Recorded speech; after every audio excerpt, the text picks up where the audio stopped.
So good. Marco. Right, members, if you could just take your seats now, please. You're all very welcome to a special meeting today. And I'm going to just pass it on now to John to give the notice and summons for the meeting. Thank you. Thank you, Mayor, and good afternoon, members. To all members of Derry City and Strabane District Council, you're hereby summoned to attend a special meeting of the Council, which will be a hybrid meeting conducted remotely via WebEx and physically here in the Council Chamber in the Guildhall on Wednesday, the 24th of January at 2 o'clock. Alderman Cook. Online, John. Thank you. Alderman Guy. Alderman Hussey. Alderman Carrigan. Alderman McMorris. Alderman Middleton. Here, online, John. Alderman Wilkinson. Councillor Jason Barr. Here online, John. Councillor Barr. Online, John. Councillor Raymond Barr. Here online, John. Councillor Boggs. Online, John. Councillor Boyle. Here. Councillor Cusick. Apologies. Councillor Deeney. Online. Councillor Devine. Apologies, John. Councillor Donnelly. Councillor Alex Duffy. Shaw online. Councillor Sandra Duffy. Councillor Farrell. Apologies. Councillor Fleming. And Shaw. Councillor Gallagher. And Shaw. John. Councillor Harkin. Councillor Hart. And Shaw, John online. Councillor Heaney. Shaw. Councillor Hutton. Councillor Jackson. Councillor Leonard. Shaw. Councillor Logue. Sure. Councillor McDade. Hopefully joining us soon. Councillor McGinley. And Shaw, online, John. Councillor McGowan. Councillor McHugh. Shaw, John online. Councillor Mooney. Online, John. Councillor Murphy. Councillor Norris. Councillor O'Farrell.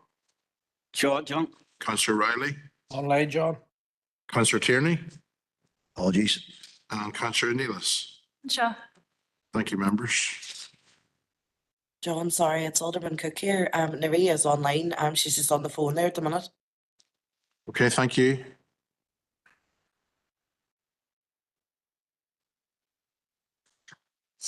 I'm here, John. I'm online.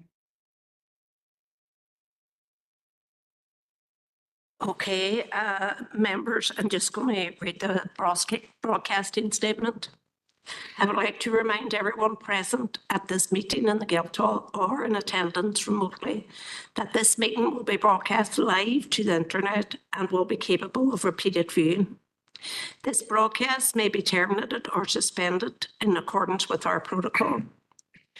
Due to your attendance at the meeting, you are consenting to being filmed and to the use and storage of those images for broadcasting or training purposes and for the purpose of keeping historical records and making those records available to the public. Members and approved speakers are reminded to only have their mics and cameras on while speaking and to use the chat facility to highlight a request to speak. A copy of the council privacy notice may be found on the council's website. Thank you. Straight on the chairperson's business now, and Bar, I just want to acknowledge all the hard work of the emergency services and volunteers who helped during those recent storms. And I want to give my condolences to the family of the person who sadly lost their life, and also thoughts are with the families who whose homes were hit by lightning over the weekend there too as well. So we'll go straight into item number 6, and that is the City Deal Innovation Digital and Health Pillar Project Outline Business Case Update and Presentations. So yourself, John, thank you. Thank you, Madam Mayor. So members, this is our second special City Deal Council meeting. The first was just before Christmas when we went through the OBCs for the Strabane projects. This one today in the papers before you is to deal with 2 of the innovation and digital projects. One led by Council, which is the Smart Digital Project, and the other led by Ulster University, which is the Carl Sidra project, which is enveloped by another acronym known as CADRIC. So the format of today's meeting, members, is in 2 parts. An open business, firstly, to go through the detail of all of the projects, essentially the detail of what's in the OBCs as well, and to make sure that in open business, all of that is available. But then the necessary requirement to have the actual OBCs at this stage in confidential business. So the lion's share of the meeting, 95% of the meeting, is to step through the projects and to invite questions and comments from yourselves, just like the Strabane projects. And then once we pass through that phase to, from a procedural perspective, then to close the meeting and have the OBCs also endorsed. So it's essentially the same recommendation in open business as it is in confidential business. Same format as the Strabane projects. So as the Mayor has said, I'm delighted this afternoon that Professor Brian Meenan from Ulster University has taken the time to join us with regard to the Carl Sidra projects, and my colleagues Stephen, Kevin and Louise with regard to the Smart Digital projects. But in the first instance, before we go into those presentations, just going to ask Eamon just to step us through a summary of the paper that's attached that sets all of this in context. So thank you very much, Mayor. Thank you, members. And you're very welcome, Brian, and the rest of the business team too. Thank you. Thank you, Mayor. Thank you, John. Members, you have the paper, and basically, as John has said, this paper is to step you through the work that has been done to date on the preparation of the OBCs for these 2 projects, the Smart Digital and Carl Sidra, known as CADRIC, which form part of the Innovation Digital and Health Pillar of the City Deal programme. So the purpose of the report and recommendations are there before you. Basically, members, the final recommendation is to seek members' continued endorsement on the proposals for the Innovation, Digital and Health Pillar of City Deal projects, specifically the Smart Digital and CADRIC projects. It's very brief bit on the background. You'll all be very familiar and aware of this, but since the completion of the terms agreement for the programme, the focus has been on advancing the next stage of the project, and that really is achieving a financial deal and subsequent stage, which is the receipt of contracts of funding. And financial deal is reached whenever all the OBCs from all the partner projects have been approved by the respective government departments. And once these OBCs have been considered and spending approval has been given by the government, then we can move to financial deal. And that stage of the process is known as casework. And as I'm sure you are all aware, the work that goes into the preparation of the OBCs is very significant. And members will recall from previous reports to Council on the update of the City Deal programme that we have been progressing at pace to complete the OBCs and to get the OBCs into casework. That's a major stage in progressing the City Deal. And in the interim period, of course, between the heads of terms were signed and where we are now, we were hit, as you are all aware, with the inflationary pressures cost of living pressures and the impact that that has subsequently had on the reworking of the OBCs, the rescaling of the projects. But essentially, they all needed to be reassessed in their scope and their scale. And when in doing that, one of the essential pillars of all of this was that we kept the programme together and we kept the projects together, and essentially we kept all the partners at the table while we were doing this. So there has been a very comprehensive reanalysis of all the key projects in this, and during that period, you're looking at sustainability and affordability, and importantly, the ongoing revenue costs of some of these projects, and very relevant to the innovation area of the City Deal programme. So, as I said, it's broadly envisaged that the allocation of funding remains the same, that the suite of projects remains the same, and that some of the projects have been scaled, modified, or combined in order that we can remain within the agreed funding envelope. Very briefly on the Innovation, Digital and Health pillar, of course, we have the School of Medicine, and then we have the innovation projects. As you will all know, the School of Medicine has commenced its third annual intake and now comprises of over 200 postgraduate medical students within the existing Magee campus. The university continues to engage with both the Department for Economy and the Department of Health in relation to revenue and sustainability funding and overall planning of future numbers for the medical school. What is being proposed in terms of the medical school is that the medical school and the Personalised Medicine Centre, which was formerly known as the Thrive project under the innovation pillar, will now be combined into one OBC. It is proposed that that building, the medical school, will be on the Central Riverfront Strand Road site, immediately adjacent to the council building, and members will be aware of the progress that has been made in transferring that site to the university. So the OBC for the projects known as Carl and Sidra have now been combined. It's now going to be one OBC, and it will be headed under the title Cadric, and Brian will take us through those projects very shortly. And it's proposed that the building for that project is going to be directly opposite the council building on the opposite side of the Strand Road. So again, the focus has been on the completion of the OBC so that we can present its casework and get it into the system for consideration by the relevant government departments. Likewise, with the Smart Digital and Innovation Programme, which is being led by Council, again, the OBC preparation of that and focus on the suite of projects that are contained within that, and you'll hear that in detail shortly by Kevin and Louise.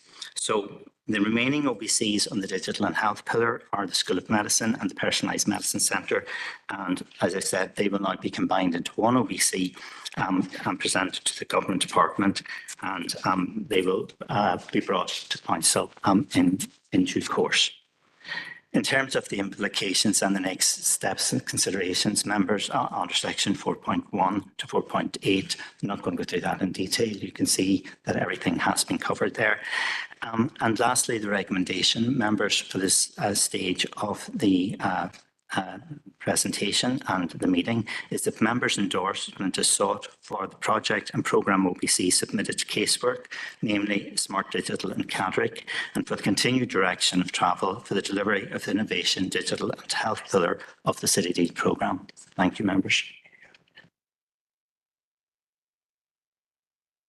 Thank you. We're just going to move over now to the presentations. I don't think of any questions or comments at this stage. So is it yourself or, oh, sorry, John, go ahead. Thanks, Mayor. No, it's just a quick request. Could we maybe pull the blinds a wee bit? It's difficult to see that today for some reason.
I'll pass over now to Professor, and I'll take questions and comments then. So Brian, if you want to go ahead, thank you. Madam Mayor, Council members, thank you very much for the opportunity to present the innovation projects that are being led by Ulster University in respect to the Derry City and Strabane District Council City Deal. The two projects in a case are the Cognitive Analytics Research Lab, so named CARL, and the Centre for Industrial Digitization and Robotics Automation, CIDRA.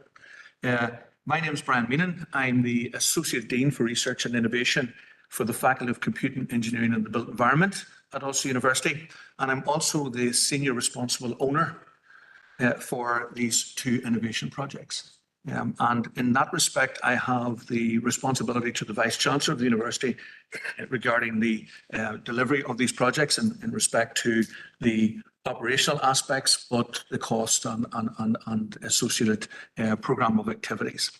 CARL and CIDRA build upon the research work and the innovation outputs from the Intelligent Systems Research Centre in the School of Computing, Engineering and Intelligent Systems on the University of Ulster, Derry Londonderry campus.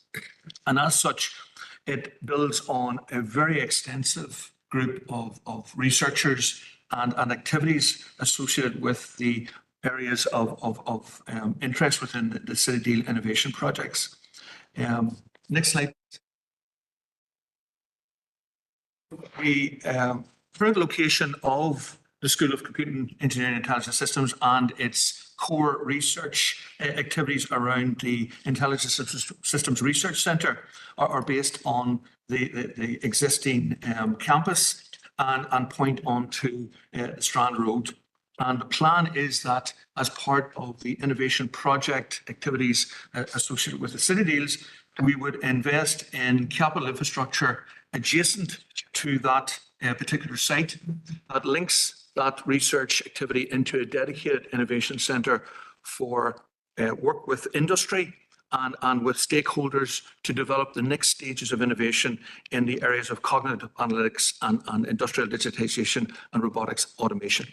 And the idea behind combining the two individual outline business cases was not just on the idea of efficiencies in terms of cost and management, but also as we developed the two cases, it was clear through the engagement with industry and indeed our identification of areas of innovation that we thought were pertinent to this region and to Northern Ireland more generally, to Europe, to the world across the various aspects of activities, was that there were synergies between the two projects that made it actually worthwhile putting them together. And I'll try and explain some of those in a moment or two.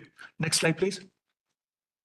So the ISRC in the School of Computing, Engineering and Intelligence System comprises at the moment about 41 academic staff, 14 externally funded postdoctoral research associates or fellows, and is home to 42 PhD students.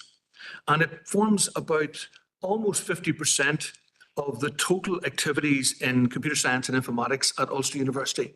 So it's of equal measure with the other activities throughout the rest of the university campuses, and is actually recognised as being one of the largest units for computing and informatics within the island of Ireland, and indeed within the UK system of assessment of academic excellence in terms of research and innovation. It actually ranks in the top 10 in terms of research power as identified in the recent Research Excellence Framework 2021 exercise. And we've increased our activities and the recognition of the value of those activities significantly since the previous exercise. And we're aiming then, the next exercise is in 2029, and we're aiming that our ongoing evolution of this area, and in particular how it maps through to opportunities in innovation, working directly with industry, working with commerce, how that will form part of our planning for the next research exercise is very much part of the overarching activities associated with these two projects. Next slide, please. CARL, then, the Cognitive Analytics Research Laboratory, is exploiting and will continue to exploit high-performance computing by applying artificial intelligence and things like machine learning and deep learning techniques to a range of sectors such as advanced manufacturing, life and health sciences, personalised medicine, as you've heard about in terms of one of the other City Deal projects associated with the School of Medicine, the creative industries, law, financial technologies, agricultural technologies, green technologies, etc. So all of these areas now are being challenged both in terms of the basis on which the current business models exist and the opportunities that things like, for example, artificial intelligence, and by that I mean responsible and ethically appropriate artificial intelligence, actually can enhance business processes and drive innovation, drive the economy, drive jobs, etc. So the images below the text there just try and kind of summarize some of the kind of constructs around this, like using this idea of how we understand the brain and how the brain works in terms of mapping that intelligence across to artificial systems that can help us to interpret data in a way that adds real value in real time in respect to decision processes associated with, for example, industrial and commercial activities. In the middle is some of the things that currently exist around this. So there's a Northern Ireland High Performance Computing Centre, a partnership between Queen's University Belfast and Ulster University, that actually acts as the hub for these types of activities. But it's how we interface with those, how we harness those, that's really important. And the two City Deal projects intend to harness those, particularly to translate those benefits through to industry. We already have within the ISRC some of these types of projects ongoing. And we'll do this in partnership with a range of stakeholders in regard to trying to derive the benefits from this. And I think it's important at this stage to say that the City Deal projects are seen on a 10, 20 and 30-year horizon. So as we have scoped out all of the activities that we believe we need to engage with to allow us to take the benefits from, in both Carl and Sidra, take the benefits from this investment in capital infrastructure and in equipment and in staff to actually formulate the operational aspects of this. We have taken that approach on these types of evolving processes. So it's not just about the here and now, it's about our best projections and our ability to be flexible to meet the opportunities as those opportunities present themselves. And so that's very much part of the partnership role that we have. So a lot of the activities here are not based on our research interests, they're based on our identification of industrial need and our partnership with industry and with other stakeholders in identifying where they see the need. So it's that kind of push-pull. So Carl and subsequently Sidra as well, both of them share that same objective, that they are research-led, industrially facing innovation centres. So the idea there is that we'll be informed by what industry need is, but we'll also make available new innovations for industry to adopt. And that dynamic is something that has proved itself to be very effective in other parts of Europe, of other parts of the world. Next slide, please. Sidra then similarly will focus specifically on manufacturing and the use of AI, artificial intelligence, in smart robotic systems, so-called cobots, robot systems that actually interpret the processes that they're involved with and actually have the facility in a controlled way to interact with the environment and to make corrections in real time. And they come about because of 5 core technologies that have reached a degree of maturity that we believe allow us to actually start to think about this in a different way. Robotic systems now are pretty commonplace. And of course, there's an idea that robotics actually takes jobs, but in fact, reports show that in fact, in many cases, if done correctly, it can enhance jobs. What it does is it enhances productivity and enhances then the ability of systems to actually expand and to look at new ways to actually enhance the economy rather than actually stick with the here and now.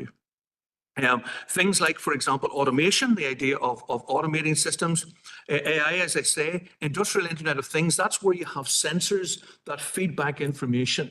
So this Internet of Things is really about how we can actually access information through the data that sensors provide us.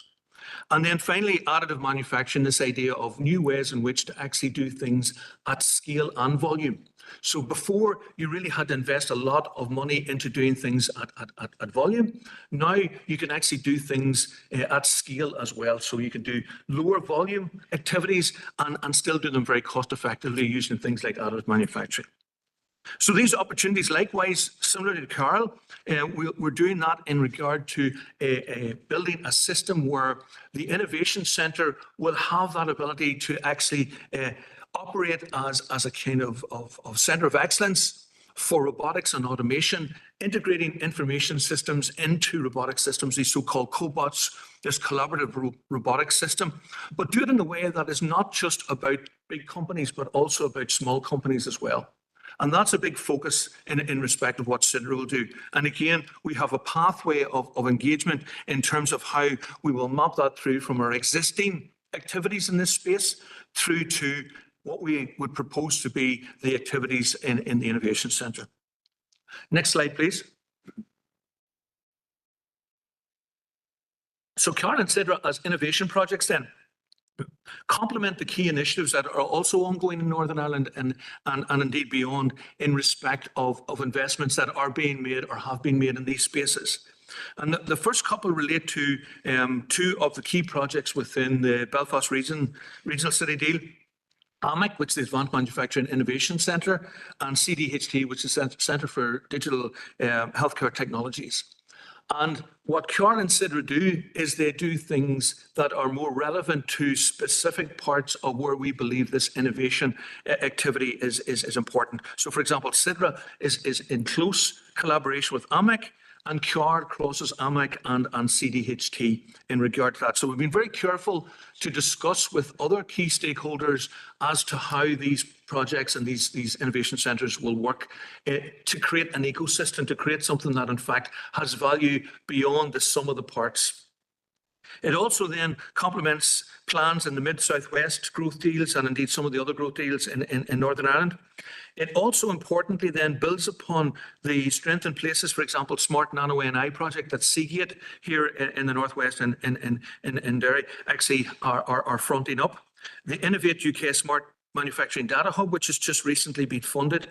The Digital Catapult Twinning Project, the AI Collaboration Centre, which we've just launched, which is a £15 million initiative to engage with particularly SMEs and smaller companies to make them AI ready in terms of how they can identify opportunities and the right opportunities. And indeed, as Eamon pointed out earlier, other projects, the School of Medicine, personalised medicine, food and drug discovery, etc., and all those things that are going on. So I think it's important to point out that the individual projects are not seen as you know, in that context of just being, you know, simply a project in their own right. They have to be seen in what is the existing and evolving infrastructure, both regionally and nationally. Next slide, please. Again, Carl and Sidra have both been fitted against the 10x economic strategy for Northern Ireland, and indeed made ready for anything that accrues from that in terms of that, in the sense that they look for building on our opportunities in advanced manufacturing, robotics, AI and data analytics, which are fundamentals of the 10x strategy. And again, also in terms of the implementation of that strategy, the implementation is around innovation, inclusion and sustainability. And again, a big part of developing these innovation project outline business case activities has been very much around that. So then just to bring everything up to date then with that as some background, the OBC, the outline business case for the combination of Carl and Sidra, which we've labelled as the Cognitive Analytics and Digital Robotics Innovation Centre project. So this is the project that will be delivered as this piece of capital infrastructure on the university campus here. That still comprises the two core infrastructure projects, innovation projects underneath it. That was submitted to the council here on the 19th of October last year, and submitted subsequently by the council to DFE and to INI on the 2nd of November. And I'll come back in a moment or two as to where that is currently. But just to give you some indication of what that OBC is like, next slide, please. Next slide. So the OBC actually takes Carl and Sidra as two coincident proposals and puts them together under this one capital build infrastructure that we call CADRIC. Each one has its own facility, but they share some of that facility as a common front door, which we see to be very advantageous. They'll also share some of that background experience and support in regard to translational aspects of innovation. There's no point in actually having research-informed innovation if it doesn't translate out into industry. So we'll have a focus on making sure that that co-creation, that idea of industry being able to come onto the campus into this purpose-built innovation centre that will comprise Carl and Sidra and the things that happen between the two of them, that will be a means by which we'll get that engagement. It will have state-of-the-art equipment, again, not based on arbitrary decisions based on research, but based on where industry say the needs are. That needs assessment-based equipment, particularly around Sidra. Sidra will have these cell-based robotic systems that allow for this intelligent manufacturing. They'll have dedicated staff. They'll have staff whose job it is 100% of their time is to deliver this innovation into industry and to actually drag the innovation out of research. And again, there'll be access and means of access to that. Next slide, please. So in terms of the overall budget, and again, out of the OBC, we have a preferred option 4, which is designated there. It's a building of about 2,380 square meters, a proportion of which will have specialist engineering services and double height space. A proportion will be more sort of computer lab and open spaces for co-creation. The building costs about 21.6 million. The equipment costs about 12.3, given a total sort of capital investment of about almost 34 or just about 34 million. We've then taken some of the staff costs in terms of what's called ESA 2010 activities, and I'll come back to that later if need be, but that's a way to translate some of the capital money into the research functionalization of those innovation centres.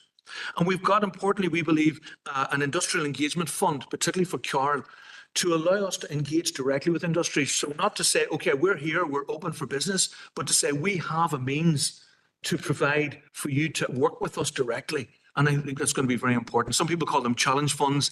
This is just called an industrial innovation fund because we don't know, or engagement fund, because we don't know precisely what people's need will be until they present it. The university capital contribution to this all is about 3.9 million, given a total of 39 million altogether for the project, split about 15 versus 24 million between Carl and Sidra. Next slide, please.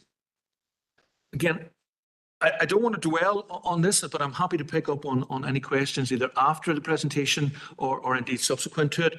But the outline business case comprises 5 individual elements that the business case is based on. The strategic case, the economic case, the commercial case, the financial case, and the management case. And each one of those has to stand up in its own right. It has to be able to be read separate from the others. So there's a bit of repetition. So when you're reading the outline business case, please forgive us. It wasn't our fault that there's parts of it actually repeated. It's because each has to be self-facing in terms of the message that it gives. Each part of that business case model has its own requirements. So for example, as you might imagine, in the strategic case, it's very much around how the actual proposition, the proposals meet the national, regional, international, institutional requirements. Things like, for example, how the various policies and procedures from the council, the various policies at Northern Ireland level, at UK level, beyond, how those are actually realised through the innovation projects. And again, how the various aspects of our longer term strategy for inclusiveness and sustainability, how they'll be met by this type of activity. Climate change and net zero are very, very important parts of this in terms of carbon burden, etc. And compliance with legislative positions, UK carbon footprint reduction, all of those are taken into account in terms of the strategic case. In other words, if it's too expensive to build in terms of its carbon footprint, then it won't be built. Environmental screening exercises and requirements are all built into this. Things like, for example, impact on land, impact on society, water, etc. The normal kind of planning stuff is all part of that strategic case, so that we're seeing this not in isolation, but we're seeing it as part of the bigger processes by which capital is realised.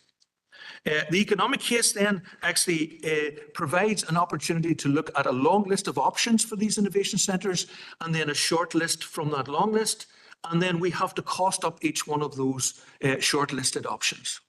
And I guess the point here in particular is the fact that whereas we did look at the possibility of off-campus provision, when we made the decision and the information came back about the synergies, about the actual the cohesiveness that was required between these activities, it made sense then to actually build on campus. And once that decision was made, then of course it limited actually the size of the build, it limited the scope of the build. And so you'll see that most of the shortlists are around that perspective. It's not about anything in terms of, oh, should we build here, it's cheaper to build there, etc. It's all about where on campus it should be. Should it be coincident? Should it actually have certain access and abilities to expand, etc.? So out of that process comes the shortlisted option 4 and the benefits realisation around that. So just to let you know, as part of the OBC, there's a requirement then to have a tangible benefit realisation plan. So it's again very much based on the fact of, will it actually benefit in accordance with our requirements? And that becomes the plan then that subsequently we're driven by. So we can't just park that at the end and say, oh, we just used that to get the OBC out of the way. That's a very important part of, if we make a commitment to do certain things, that commitment then becomes part of the operational plan. Next slide, please. So the commercial case then actually just talks about things like, for example, the building works and the procurement and delivery and the compliance with appropriate strategies, the delivery programme around the various aspects, the specialist technical and equipment procurement processes and aspects around that. And just to let you know, the university's approach to this is to tender for an integrated design team or integrated consultant design team to allow that to be taken forward with all the appropriate structures and professional things in place, and to actually have the cost associated with that, the cost consultancy associated with that separate, so that we always have that sort of independent cost assessment around whether or not something is affordable. In regard to then subsidy control and state aid, that's a big part of current considerations around whether or not there will be any aspect of the funding that either is a state aid, if it's in the European domain, or in the UK domain, now the UK Subsidy Act in 1920 or 2022. And it requires us also then to look at these things, actually not just from our own perspective, but to take professional advice. So the university is assisted by Carson McDowell and Specialist Counsel in that regard. So we have to make our own decision in regards to that, as the council has to make their decision in terms of where the actual funding that will come through the council to the university, how that does. And so I guess we've got to be in parallel in respect to that. Next slide, please. The financial case then, as you might imagine, actually requires us to look at sustainability. So we have to make financial projections. And we do that primarily on the basis of a trend analysis. So we looked at the last 6 years up to when the OBC kind of window started. And we looked at our expectations in terms of the income around the ISRC, the actual research centre that underpins this. And then we have to look at the additionality, because city deals are about additionality. They're not about maintaining the status quo. And so we have to look at where the opportunities arise for us to actually gain more by building this facility and having these two innovation projects. And we have made those projections in regard to what we believe to be the appropriate income, expenditure and cash flow projections. We have balance sheets, we have sensitivity analysis carried on around those. So those are all done by economic specialists and financial specialists. And again, the assessment of affordability has been actually signed off through the process at the university in respect of its capital contribution and its responsibilities and the risk it takes in terms of financial overruns.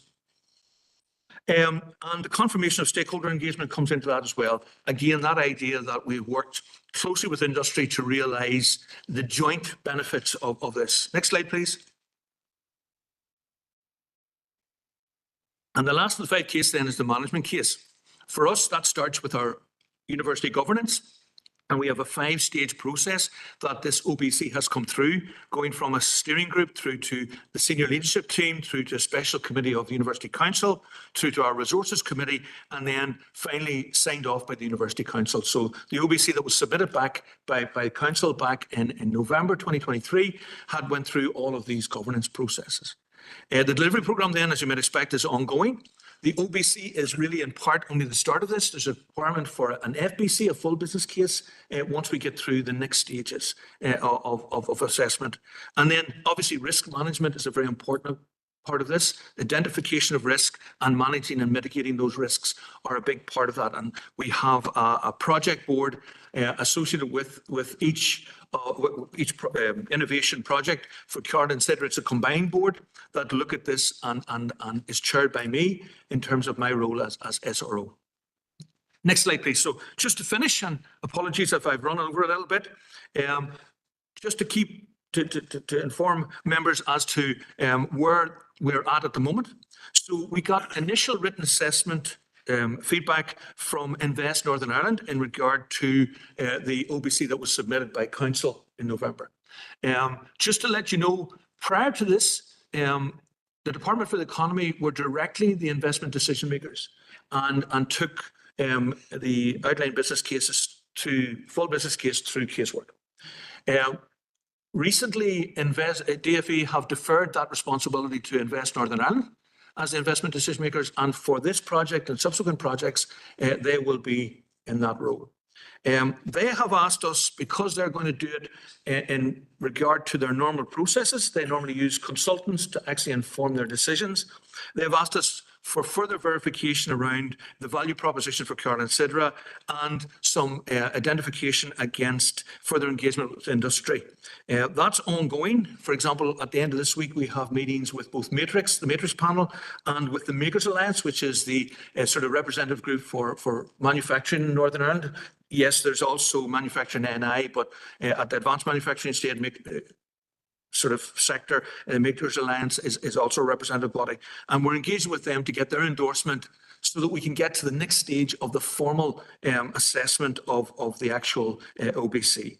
And again, the updates to that then on the basis of any feedback we get will be made to the current version of the OBC to reflect that input. And we'll just do that in terms of a new version 8.1 in respect of that. So we don't have to go back and rewrite everything. We'll just amend and augment what is there at the moment in that regard. And just to let you know, you'll have sight of the OBC. The OBC comes in 2 parts. The first part is the sort of narrative around the 5 case aspect. The second part is the appendices, and there are some requirements by way of appendices that we have to put in. And there are also then the spreadsheets associated with the financial calculations, which also have to go in their native form. So they have to go into spreadsheets because they're scrutinised by the economists in both DFE and the Department of Finance. And with that, I'll thank you very much for your attention. And sorry, it's been such a lot of information in a short time, but I'm happy to answer any questions, and thank you. Thank you, Brian, for that very detailed presentation. I suppose I look forward, or maybe not, to getting sight of the business case. There'll be plenty of night-time reading. But, you know, it's clear to see that you have done a lot of work on these business cases. So thank you for that thus far. So I'm just going to open it up to the floor now if we have any questions or comments. Christopher? Mayor, and thanks, Professor Meenan, for attending today and giving us this presentation. I think we've had a previous presentation around the Strabane element of the city deal, and it was very exciting. And there's no doubt that it will be clearly transformational for that part of our district. this one is just as exciting and will be just as transformational. There isn't any doubt about that. In relation to forward projection of our economy, AI, advanced digital manufacturing, it will be key elements of it, and it's important for our economy that we develop this city and district as an area where there's a reputation, where businesses are supported, that there's a skill base, and that we are renowned in that particular field. I particularly welcome the partnership working between the university and our council, and in turn with manufacturers and industry, because that's really important that we have a joined up approach. We can't deliver for the city and district and the Northwest region as a whole working in silos. And this CDD process has showed the benefit of this joined up working. I am really excited, and I want to thank the university for their commitment to the McGee campus. And I'm working alongside council and others. Whenever we're looking at the spatial planning, it's a game changer for the city and district. They see the university move and front face towards the city centre. And the Carroll and Cedra projects do just that. It's a demonstration by the university that we're open and front facing and towards the city. And that in itself is really exciting, regardless of the benefit and the fantastic work that will be delivered through Carroll and Cedra. Just that overall statement in itself, that the university is investing in McGee campus. We're alongside the medical school, we're moving towards the city centre. We're showing ambition. That is really encouraging, and it's in our view, it's a statement of intent from Ulster University that McGee has got an exciting future, and that I look forward to seeing more detail and seeing the Carroll and Cedra projects move forward and progress.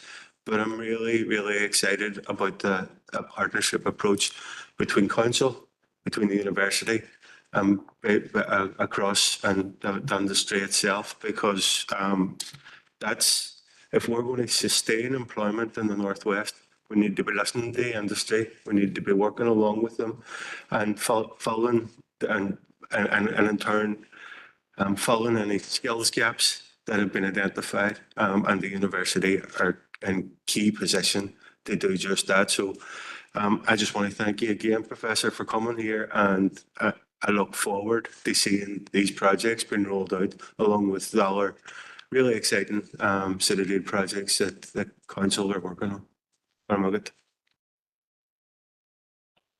Thank you very much, Mr. Jackson. Just picking up one thing you said right at the end, and I think it's important, it probably wasn't in the presentation, was the fact that mapped onto this is a skills aspect. So again, there's really no point actually doing lots and lots of advanced things without actually having people with the skills to harness those opportunities. And just to reassure you that that's not missed in what's going on here. But rather than try and do it in a kind of piecemeal way, I think it's more important to do it in a structured, strategic way. And again, just to also let you know that a lot of what we're aspiring to do now, we're not waiting until we build a new building to do this. This is already underway.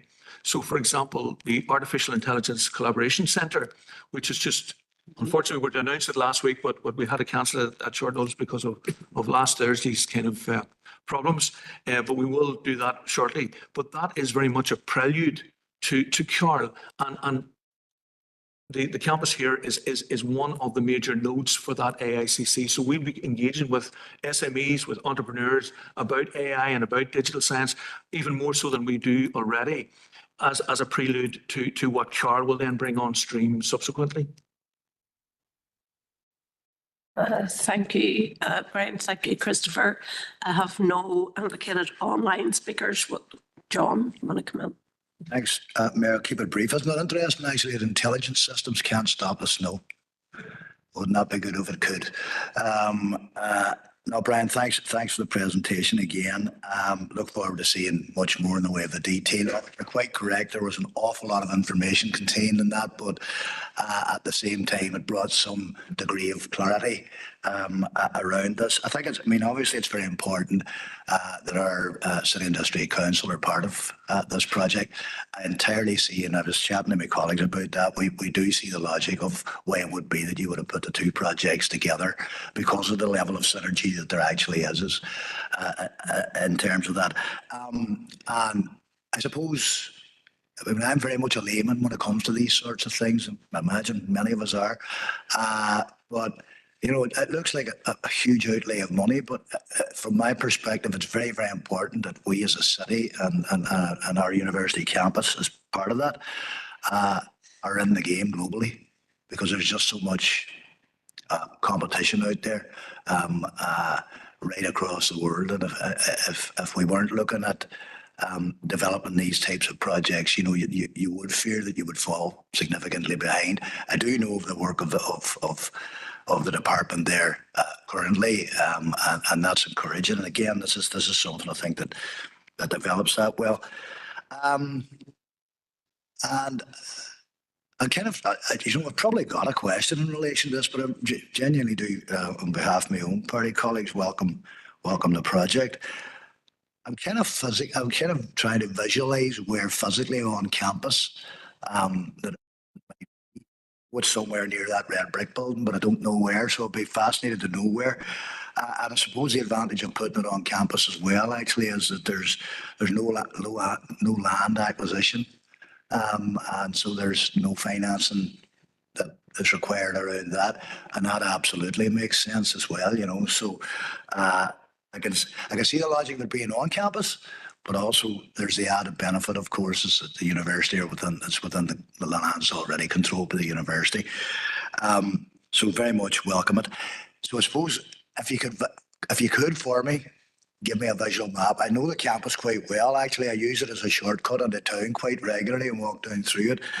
And so there are lands probably somewhere close to the red brick building, is it? Or is it between it and the two buildings that were developed in the 80s, 90s? It's got to be somewhere in around there, I would imagine. But Brian, genuinely, just to say it's a fascinating project, and I think it's something that can help us stay in the game, maybe push further and forward, and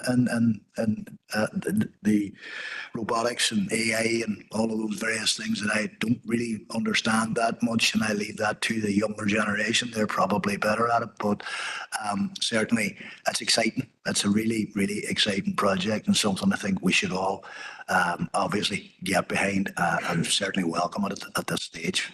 So maybe you can visualize that one for me. I'll look down from above on the visual map of the campus in my head. Thank you, Mayor. No, thank you. You're absolutely right. That photograph that I showed of what's called the MS building, which runs along the red brick building on fronting onto Strand Road. So if you were to go down and look at that building, there's actually an open basement. And then there's a car park beside it, and then there's a little bit of adjacent land between that and which I think is listed on the far side. So at the moment, the university's space plan shows that has the right footprint for what's envisaged here as part of that. And what's nice as well is that it has the potential, and again, that's the subject, of course, to planning. It has the opportunity to actually have proper frontage onto Strand Road, to have an entrance there as well as further on down in that respect. And again, as I understand it, and I hope I'm not speaking out of turn, the bigger plan in terms of the river frontage is the potential to expand across, etc., all links into that. So it has the estates department at the university has, and I think they've already shared with council some of the master plan, as it were, for enhancement and expansion in an appropriate sort of way to actually map this all together. So you could envisage then this kind of access, if you like, from there through onto the other side of the road, etc. And I think that's very exciting. So there is already space, and of course, you know, we're looking at a particular timeline. And we have to work within that timeline. So therefore, you know, in a perfect world, you'd be able to sort of say, well, look, you know, let's just go to a nice place and build. But footprint that we require is available there, again, subject to planning. Look, I welcome that, actually. It's akin to what Councillor Jackson was saying as well, you know, is that you know, we're basically building an education quarter. And you know, a fair bit of it already is developed, and you've got the development that you're proposing, the relationship between yourselves and the Northwest Institute. It's all good stuff in my view, you know, and I can now visualise what you're talking about. I get it. Maybe a bit challenging, I think, but we'll wait and see. Wait and see. Thanks, Brian. Okay, just before bringing Councillor Harkin, John wants to make a few comments. Yeah, thank you, Mayor. It's really just to build on the point that Professor Bryan made.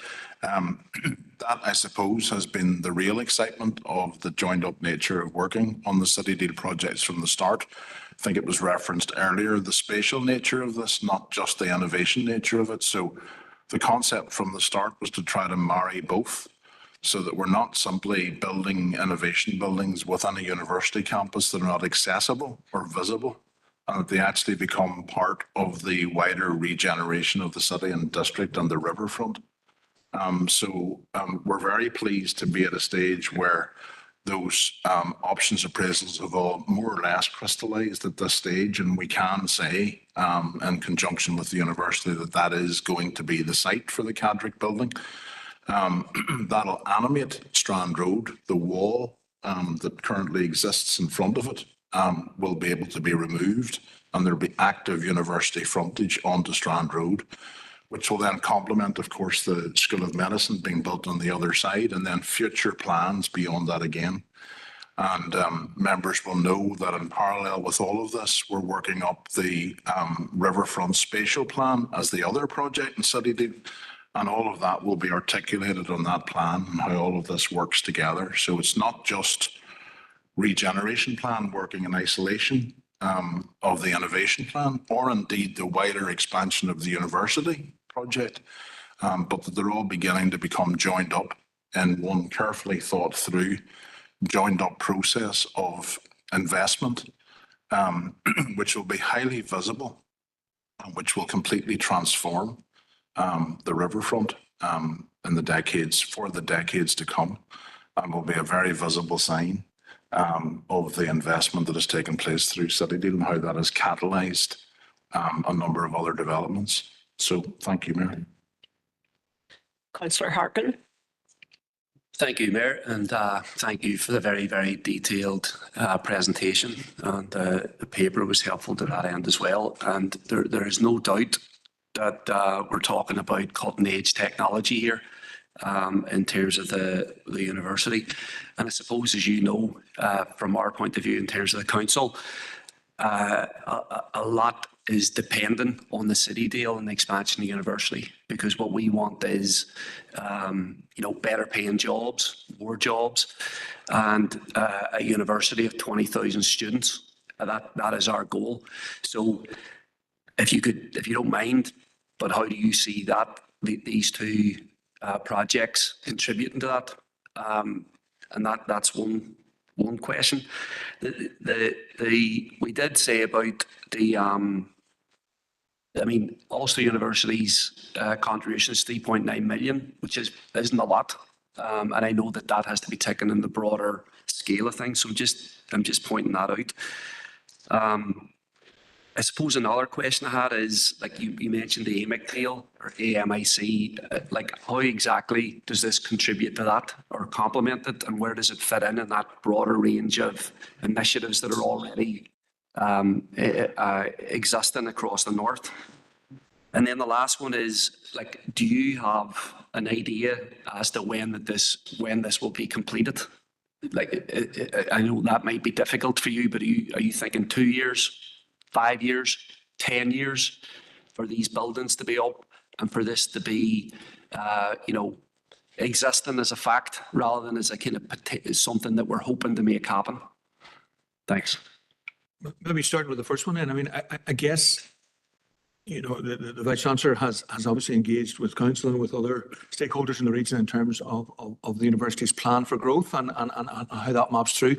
And this is an integral part of it. This is part of the commitment of the university to its campus here and its use of, I suppose, influence, if you like, in terms of the existing and opportunity-led aspects of that. So our expectation is that we will start to attract other more academic staff. We'll start to grow activities. We'll introduce courses, et cetera, but on a planned way in that regard. And I think that's part of the university's commitment in respect of that. And again, the opportunity, and it maps onto your second question, I think the opportunity in terms of the capital contribution in regard to that, so that's real cash, that's a capital contribution to the project. I suppose the city deals by their nature are capital investments. So therefore, it's very much targeted at an opportunity to build infrastructure and then to functionalize that infrastructure, to deliver things. And I suppose one of then the key aspects of our plans around Carl and Sidra in particular, and it maps on, I think, your third question about AMIC, is the fact that whereas AMIC is looking at, I guess, things like Factory of the Future, for example, and the composite space, which are the composite space underpinned by Spirit Aerospace in the main, the Factory of the Future underpinned by some of, I guess, what they call tier one manufacturers, not exclusively. So AMIC will cover lots of different industrial needs. I guess what our Sidra project complements in particular is that, again, that scale. So, for example, do you have to be a major company to avail of advanced technologies? Well, we would say no. But where do you find the support for that? So Sidra is very much around playing the kind of complementary role, if you like, to AMIC. So, for example, in the Factory of the Future, you're not going to change the configuration of what you're doing very frequently.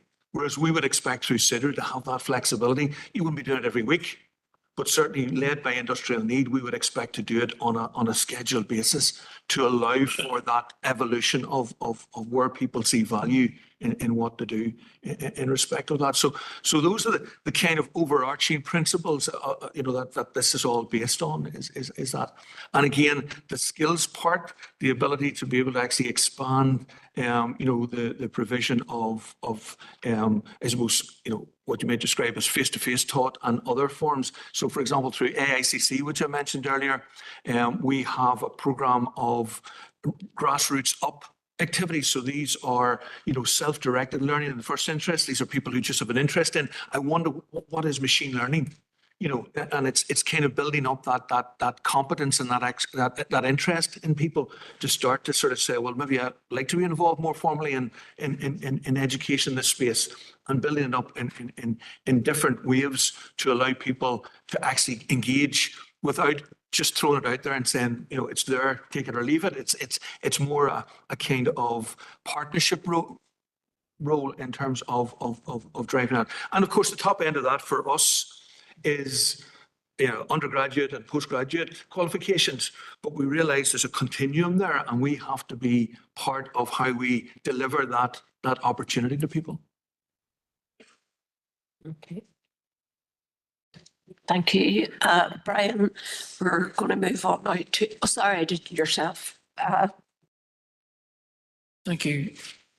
Just on Councillor Harkin's question, will you be designing courses to attract more students to make the whole project more successful?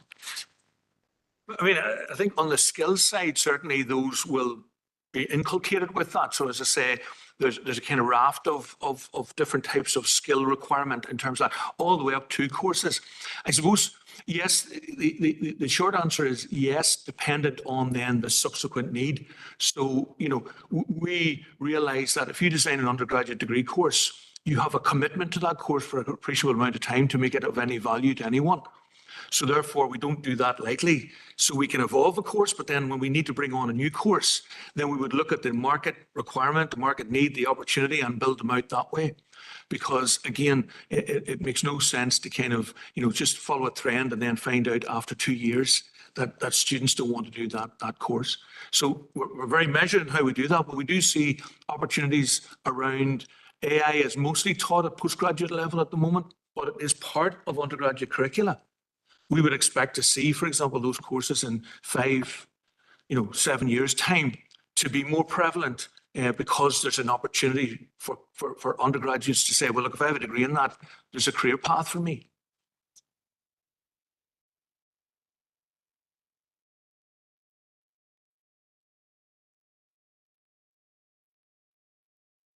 Thank you. So we're going to move on now, and I'm going to ask if Stephen could just begin his presentation. Thank you. Thank you, Mayor. Thank you, members. It's actually very useful that we're presenting the Smart Digital project after Cadric, because what you'll see through the presentation that Louise and Kevin will take you through the detail of is how this project underpins a lot of the investments that we're going to be doing in City Deal, particularly, as I say, the Cadric one, but others, how it links through and knits through. So it's not so much capital bills in terms of buildings, but there will be a lot of enabling infrastructure that this particular project will allow to happen and facilitate to happen. That will be very important to the other projects. So happy to hand over to Kevin and Louise to take you through the detail, and then we can take any questions. Thank you. Thanks, Stephen. Thanks, Chair. Members, thanks very much for coming here today to hear all about the Smart Derry Strabane project. Just wanted to make a wee comment just around what Professor Bryan had talked about around the investment and innovation within the city and the region. I think that, we have to remember where the Northwest region sits today in relation to the existence of centres of excellence and innovation. We're coming from a lower base than other comparable regions right across these islands. So, if you were to look at, even on the island of Ireland, if you were to look at regional cities like Cork or Galway or Limerick, they will have already well-established centres of excellence across, very defined industrial clusters. Our ambition should be to grow our own footprint in that area if we were to truly become the city region that we aspire to be. So I think that, quite often, specifically around this business case development, there's a lot of sort of conversation around, is this duplication? And, there's already an existing centre of excellence doing something similar potentially in Belfast. The reality of it is this city region can stand on its own 2 feet and really needs to have that additional investment in this innovation for it to truly succeed. So I think that I just wanted to make that comment because it's important to understand our base. And I suppose that's that was the starting point from which we started looking at this smart digital sort of space. Originally, back when City Deals were starting to be developed, like many projects within council, we had a strategic growth plan. And within that strategic growth plan, we had a set of actions and initiatives which we said would contribute to our overall sort of outcomes. And Smart Digital was within that. So it was investment in digital infrastructure. And this council has had a really strong track record over the last 10 to 15 years of delivering high quality digital infrastructure projects, and we'll talk a wee bit about that within the preamble of this project. So the genesis of this came long before City Deal, but was endorsed, and the capital money has come on stream now to be able to deliver large elements of our ambition. And I suppose the reason why we started looking at this was we obviously identified the key challenges, and the challenges of this region are unique in many aspects. We all know about the issues in relation to economic inactivity, the issues around our unemployment rates, our claimant count, and these types of things. But in addition to that, from an entrepreneurial activity perspective, we have traditionally fared pretty poorly. Now, actually, since we developed the programme business case, we've risen up in the league table of 11 councils in total entrepreneurial activity by a couple, but we still aren't at the top of that, and that's an ambition that we should have.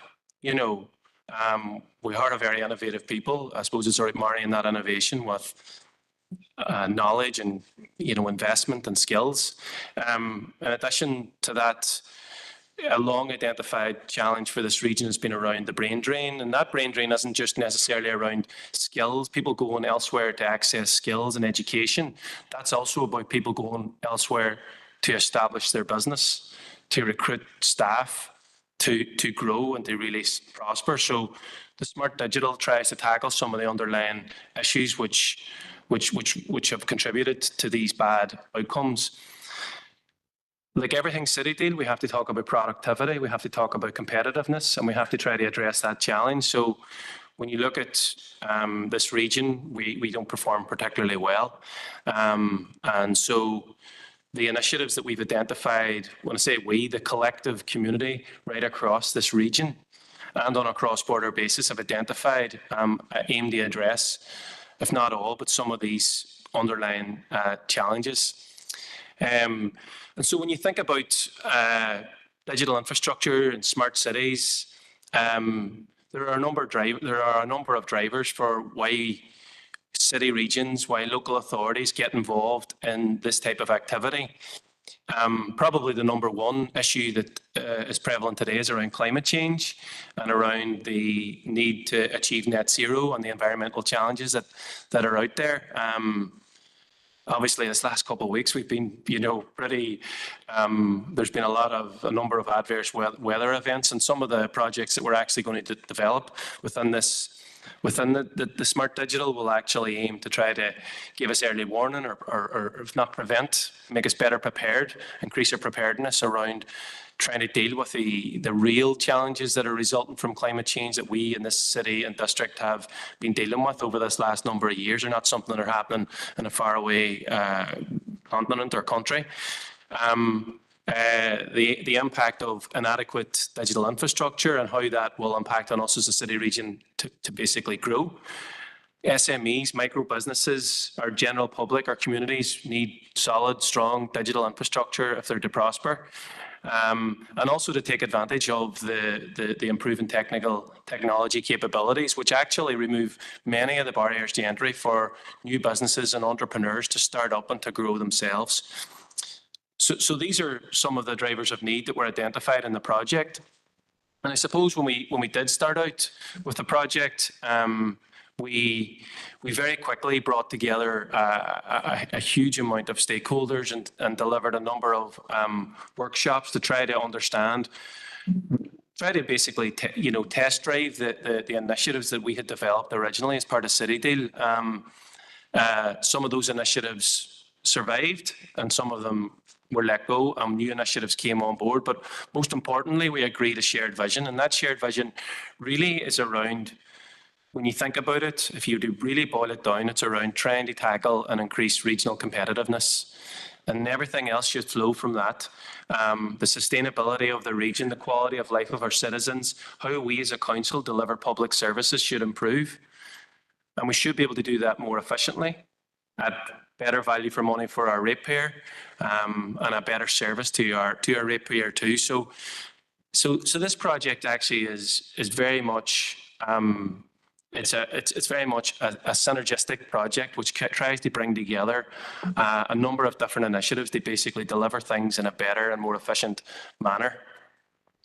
I talked a wee bit about our history in terms of a local authority in delivering digital infrastructure. And so, you know, even goes back as far as 2013 when we delivered the Super Connected Cities project in Derry at that time, which basically was around investment in public Wi-Fi, but also around making sure that our SME community had access to, at that time, super fast broadband. And it was a very successful scheme. And I'll not go through all of these dates, but the reason we put it in there is we wanted to try to demonstrate the sort of our capacity in this sort of area and how joined up it is. But I would skip forward to the Intelligent Cities Challenge in 2020 when we were awarded Intelligent Cities status by the EU at that time, and it allowed us to access expert opinion from the most advanced digitally connected cities in the European Union, who basically were able to look at our digital plan, which is this project,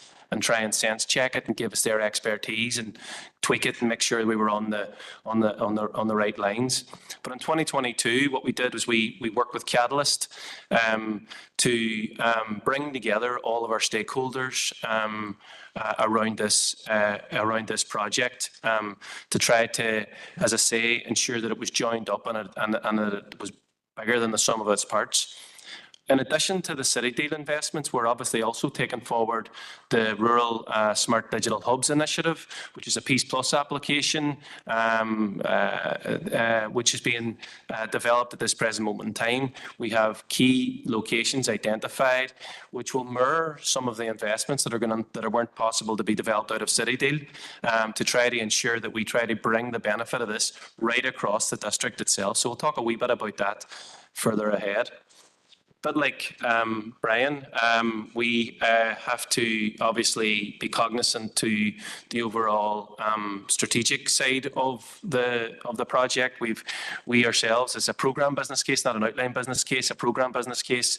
And what I mean by that is that it's a bit more higher level. But what we do need to do is take into account national, regional and sub-regional strategies. And as I said at the beginning, everything flows from a sub-regional, certainly from a regional perspective, from our growth plan.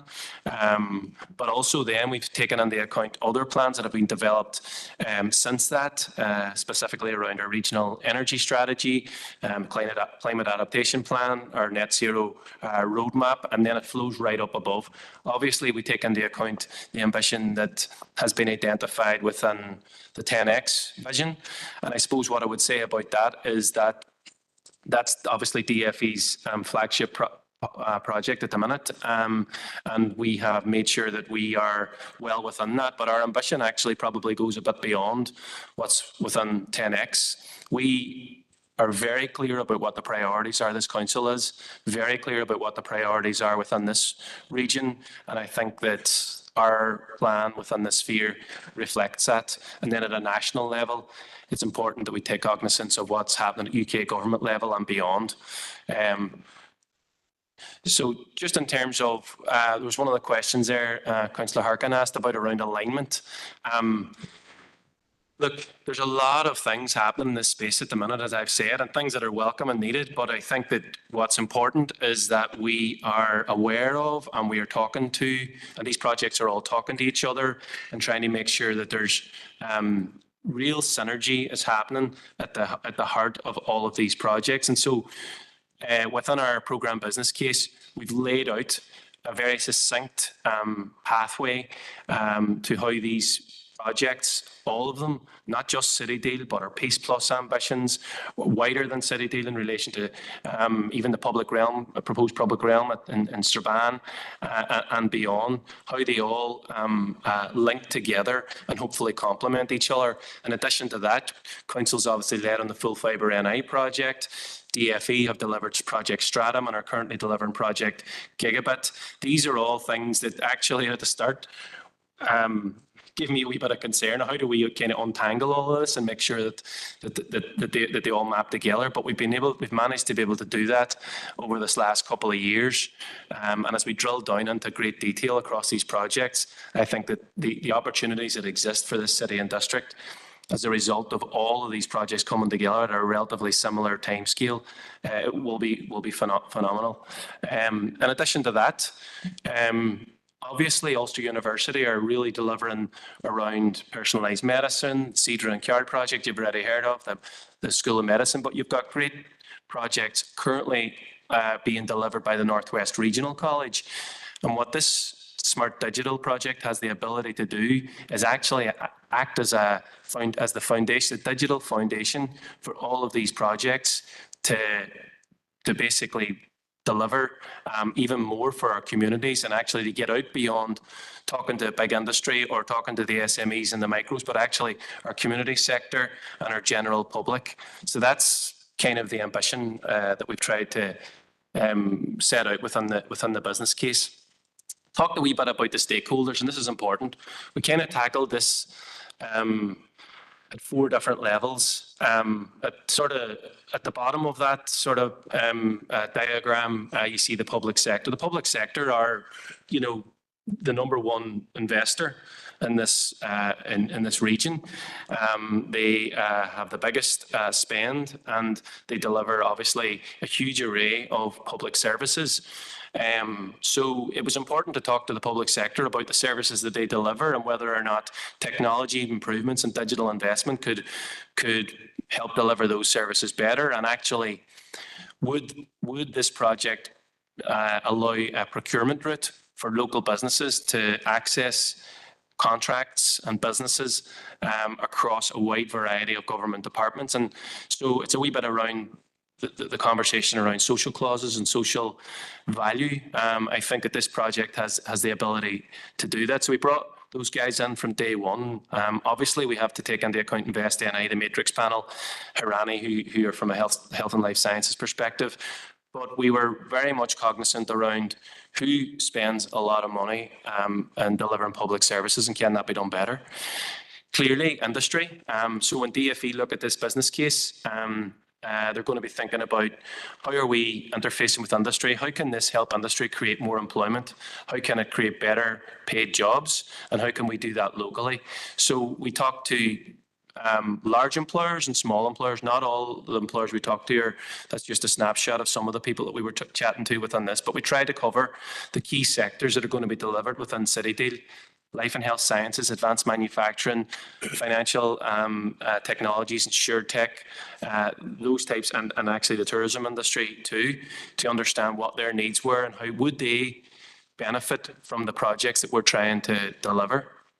So from a skills perspective, and whilst we are very much aware that there is no new money available from a skills point of view within City Deal, it's very important from our perspective that we're able to talk to skills providers and the general skills industry to say, look, we need you guys to step up to the plate to start looking at the courses that you're delivering and make sure that they are fit for purpose for the opportunities that we're going to develop across this project and the other projects. And then finally, obviously within council, from our own public service and the services we deliver, and Ulster University as a key player within this project. Initially, when we talked about investment in digital infrastructure, we were of the understanding that Ulster University is going to be delivering these centres of excellence, but they do require significant infrastructure. They need high performance computing capacity. They need fast, reliable broadband. They need 5G capability.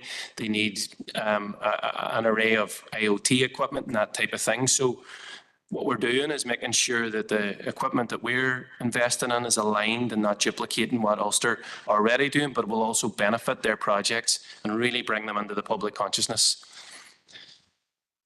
So in terms of the business case itself, I'll not dwell on this slide. Brian, you did a much better job than in terms of explaining the 5-case business model, one which we all love. And everybody involved in City Deal has become a quasi-expert on, but the programme business case follows that model. It's a strategic, economic, commercial, financial and management cases. What I would say about that is that whilst it's, quite a lengthy process, it actually enabled us to really drill down into good detail and assess the individual merits from all of those areas of our project. And has benefited us, I think, in the long term, whilst in the short term, it's taken a year or two of our lives. So just move on there, Paul. So the project itself, it's a £15 million project. And what we've done is we've kind of divided into 4 sort of distinct areas. Number 1, digital enabling infrastructure. Number 2, the smart city itself. Number 3, digital transformation aimed at our SMEs. And finally, digital innovation. And so I'm going to hand over to Louise now, because as I've said to a few people, Louise is the technical expert, and I wouldn't do explaining that part great justice, but I'll hand over to you now, Louise. Thanks so much, Kevin. So I suppose I'll start off by saying, and Paul, if you wouldn't mind putting on the next slide, please. So in order for any location to be considered smart, it really needs to be well connected. So there's fundamental things that you need to put in place. So through our project, we're going to put digital enabling infrastructure. So we're going to have comprehensive broadband and wireless networks. We're going to have a network of data collecting sensors and devices. And then we're also going to have platforms on which data can be collected, stored and shared. So over the next few slides now, I'm going to, I suppose, illustrate how we're going to meet these three needs. So if you wouldn't mind moving on, Paul, please. So in terms of the digital enabling infrastructure, as part of our programme, we want to create a hybrid advanced connectivity network. So the network's going to comprise of LoRaWAN, Wi-Fi 6 and private 5G. So each of these network standards have really a different set of capabilities and user applications. So just to take each of them in turn, LoRaWAN, which stands for Long Range Wide Area Network, would be saying that too often. No. So that's all about connecting massive numbers of low complexity devices that transmit tiny amounts of data, but they do this on a constant basis. So they could be doing it every minute.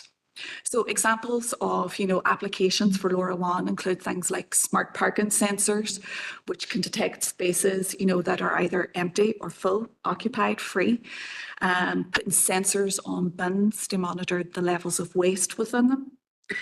But LoRaWAN technology is not suitable for things like, if you wanted to stream Netflix, if you want to upload videos or photos onto your social media platforms, if you want to engage in terms of augmented or virtual reality applications, it's not suitable for that. But Wi-Fi 6 and 5G will cover that off. So the main benefits really that Wi-Fi 6 and 5G provide are higher bandwidth. So that talks about faster speeds. You've got increased capacity. They can both deal with much more in terms of devices. And then low latency. That's all about, the amount of time it takes for data to transfer. So in terms of applications for Wi-Fi 6, it's capable of handling a large network load. So if you think about a large-scale concert or event, much like what we would deliver in terms of Halloween or the Jazz Festival, you've got thousands of people using their smartphones at the same time. What we have experienced at our large-scale events is that our 4G network really struggles to cope with that capacity. So what our public Wi-Fi 6 network is going to do is it's going to be able to provide users with a really, consistent user experience with minimal interruptions. So in terms of Wi-Fi 6, you're not going to have to wait in terms of uploading videos or your social media photographs or videos, and you can have multitudes of people live streaming at the same time. So moving on then to the 5G. 5G is where things get really exciting because you can, do mission critical public services with it. So things like healthcare, emergency services, traffic monitoring, and then in the future, autonomous vehicles. So just to chat a wee bit about the area of coverage that we're proposing to deliver through the project. So in terms of LoRaWAN, we hope to cover quite extensively the council area. In terms of our Wi-Fi 6 network, you're talking about Derry City Centre, Strabane Town Centre, and if budget permits, we would like to include 2 rural locations. In terms of the 5G network, that is actually going to be in Derry City Centre and will be very much linked with our innovation hub, which Kevin's going to provide you with an update on shortly. So Paul, if you wouldn't mind, please. So IoT is going to be a really, I suppose, important pillar within the Smart Derry Strabane programme. And Professor Brian has already explained about IoT. It's all about connecting physical devices or objects, actually embedding these objects with sensors and software and network connectivity that allows them to collect and share data and then to perform specific tasks. So for example, you can think about turning on your own heating system using your smartphone before you go leave work. That's the type of applications. In terms of potential, IoT can benefit a number of areas from health to transport, energy to manufacturing, agriculture and home automation. I suppose the only limit really in terms of IoT is going to be people's imaginations. That's why it's so important that we're really prepared to capitalise on the benefits and the potential of it. So over the next few slides, I'm going to chat about some of the IoT pilot initiatives that we would like to implement as part of the Smart Dairy Strabane programme. So I've already mentioned smart parking. Again, this is all about providing drivers with data about free or occupied car parking spaces. The key benefits of this are that it obviously, saves the driver time. It reduces fuel consumption, which means lower costs for drivers. And it'll also result in things like reduced CO2 emissions and congestion in areas where there's no capacity. So moving on. Yeah, okay. I just wanted to just say something, obviously from a car parking perspective, obviously we have responsibility for off-street car parking, and one of the ideas around the IoT pilot is to look at a couple of our car parks and to use those to pilot the smart parking project. Members are all in the middle of rates discussions and budgeting and all the rest of it, and will be aware of the cost to council around enforcement and the contracts that we have to provide that service. So the smart parking IoT pilot offers us the opportunity to basically use that as a test case to say, if we deliver a smart car park in a specific location, this is the cost of delivery, this is the improvements we can make in services. We can also look at being more intelligent on our tariffs. So at the minute we have a standard tariff, whatever it is per hour per car park. Smart parking allows us to adjust that to potentially incentivize users to park at certain times of the day or the evening. It can incentivize people to park there for a shorter period of time and not to basically clog it up, i.e., commuters and that type of stuff, and really gives us the opportunity to deliver that service better. But more importantly than all of that, the IoT pilot and the Challenge Fund, which Louise will chat about as part of this, will allow our local companies to take part in a program to develop the prototype and the software to deliver that service, which will allow them to potentially win the contract on the other end, thus creating employment locally. So I just think we've got, and you'll chat about the waste management and stuff in a minute, but from a parking perspective, I think you can start to see how these projects might have felt a wee bit abstract when we were starting to talk about them at the beginning, but it's the application and the impact of this innovation which really starts to come to light when you really think about these things. Sorry, Louise, didn't mean to interrupt. No problem. And I suppose something I should have mentioned was that each of these applications that we're looking to pilot is obviously going to be using the wireless infrastructure that we're putting in place. So we're also demonstrating the capability of that infrastructure. So waste management, moving on to the next one, is again, I touched on this. So it's all about putting sensors and bins to monitor the level of waste. And again, this has a number of key benefits. It'll help to reduce collection costs for bins that aren't full. It'll support reduced CO2 emissions as vehicles don't have to go out picking up bins unnecessarily. And I suppose a key benefit of the pilot in terms of what I think is that it's going to help our colleagues in waste management to really identify trends and patterns and feed into future investment strategies or outreach programs that they may want to deliver. So they're going to have the data to back up their business plans. Moving on now to the IoT pilot in terms of flood monitoring, which is very, I suppose, given the current circumstances of the inclement weather that we had last week, very important. So everyone here is obviously going to be aware of the major consequences that climate change has had, and in our area in particular. So obviously we've had devastating floods in 2017 and 2022. They caused millions of pounds of damage to homes, to businesses, to our own council facilities and to infrastructure, so our roads, bridges and telecommunications. So this flood monitoring pilot that we want to place or put in place is going to involve installing a number of rainfall sensors, river sensors and water or weather stations, and they're going to be located in high-risk areas. So again, this is going to leverage a number of benefits for ourselves. It's going to be in terms of early warning systems. It's going to reduce the potential for damage to property and, or in extreme circumstances, loss of life. Again, going back to that whole area of data collected is going to help ourselves and other organisations to make more informed decisions, to take preventative action. And then data insights gathered over long periods of time are also going to help us to identify patterns and trends, which again will help us with forecasting in the future. So moving on to the next slide. This is my final slide on IoT. So through our programme, we also want to put in place a competitive grant scheme that's going to allow other public sector bodies, businesses, local communities, schools to actually deliver on their own IoT projects. Again, what we would like to see is that these projects are addressing specific needs or challenges within areas or looking to leverage opportunities. So just to give you a kind of an example of the types of project we anticipate seeing, GPs could potentially use an IoT pilot to monitor high-risk patients. They can collect data remotely, such as heart rate, blood pressure, temperature.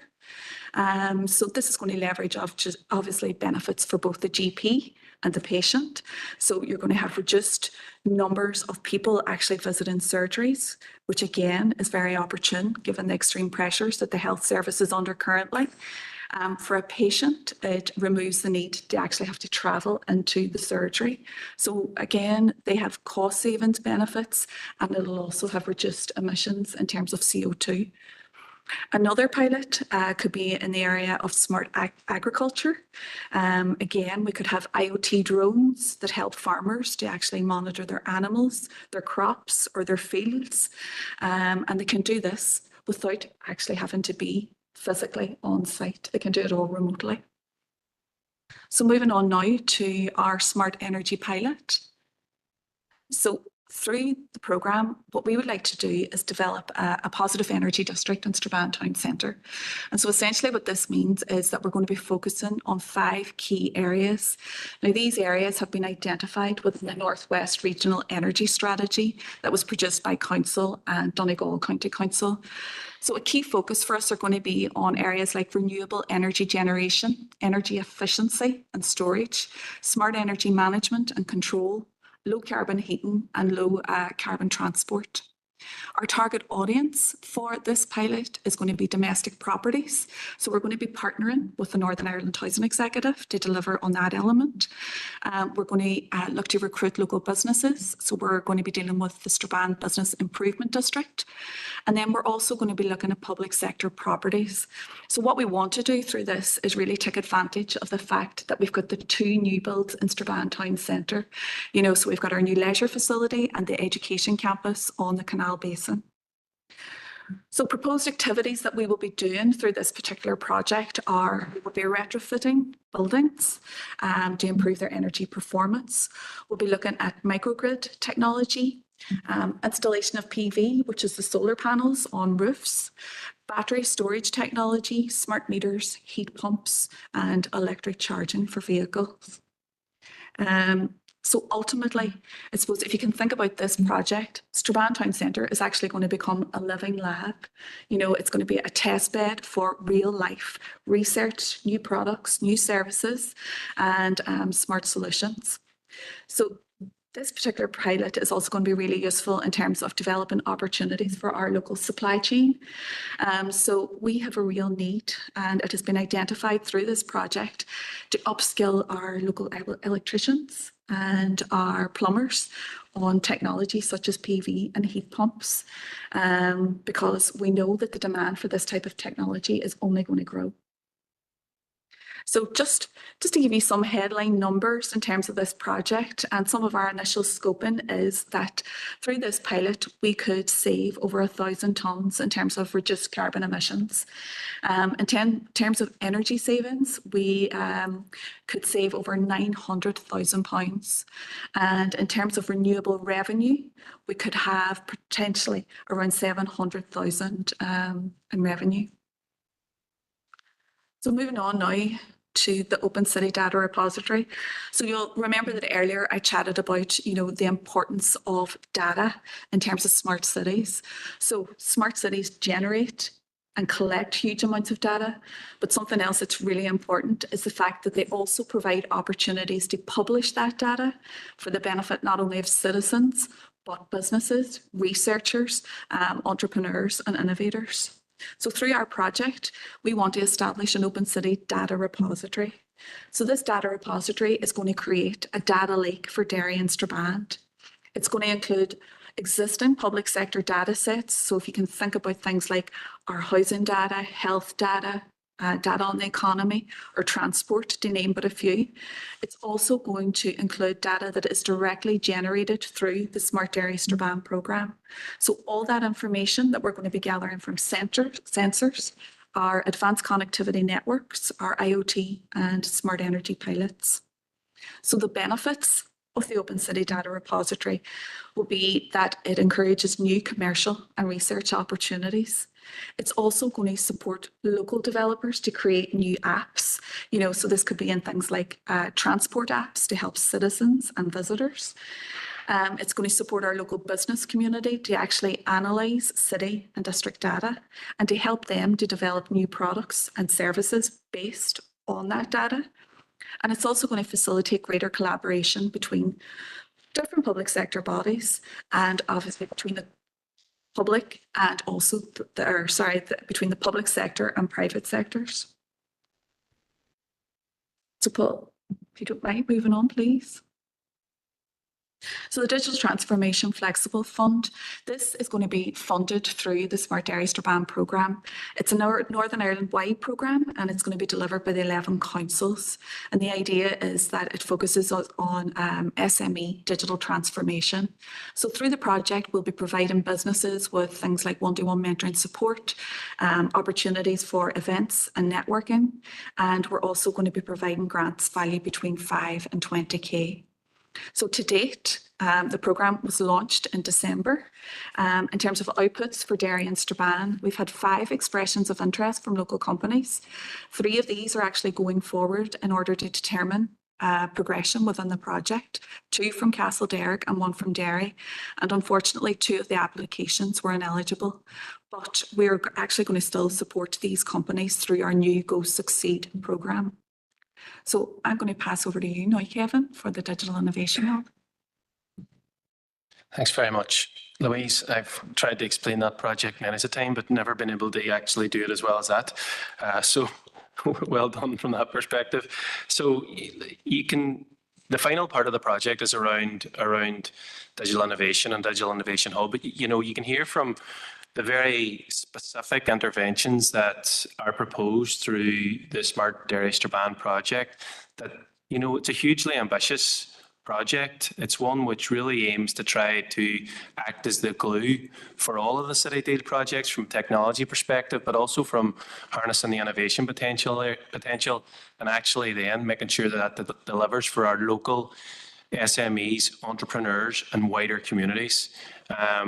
So in order to do that, our Digital Innovation Hub will be a space where we will be able to invest from a capital point of view in relation to some of the digital equipment that was outlined within Louise's presentation, but also to try to access the knowledge that's coming out of Ulster University. Not necessarily the knowledge that's coming out through the 3 big centres of excellence, of academic excellence, but their wider undergraduate community. So the idea is that, people from any discipline within Ulster or within Northwest Regional College or within the wider public may have a business idea, but need to form a team, need to access knowledge or equipment that's coming out of the university, or want to potentially look at participating in one of these programs that we're aiming to deliver. Access IoT equipment, make sure that they're aware of all the different opportunities and supports that are available. And so really the Innovation Hub is going to be a key driver for economic growth. We want it to basically, really focus on supercharging the foundations that are being built through the FE and HE sectors within City Deal investment, and make sure that our wider entrepreneurial community are bolted into that.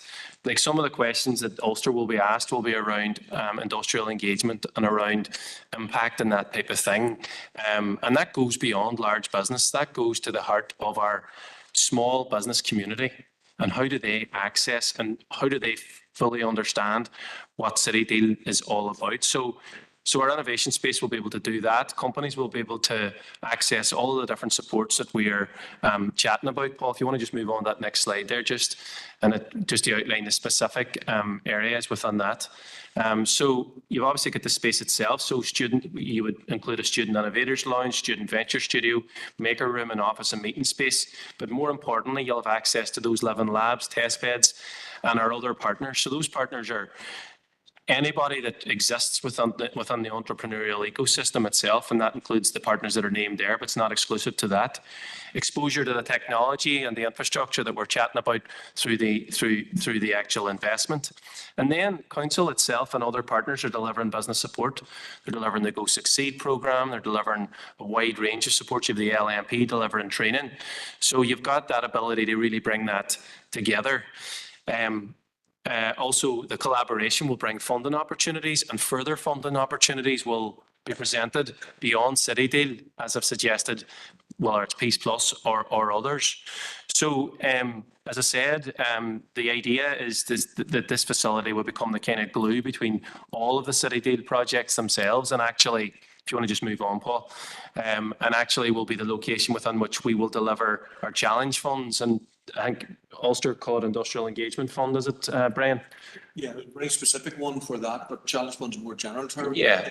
So our challenge funds will be focusing on those specific use cases that Louise identified, whether it's smart parking, waste management, environmental stuff, climate change, transport applications, public service delivery.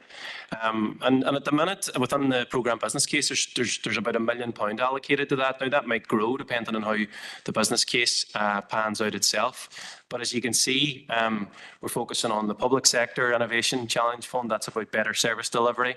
Digital transformations, about SMEs, basically being given grant funding to digitally transform. And as we know from research, our SMEs need to be thinking globally, and they also need to be thinking digitally. And if they don't think digitally, they will be left behind, and they won't be able to maybe grow at the rate that we need them to do for us to realise our ambition as a region. And the final one is around our Green Transition Challenge Fund.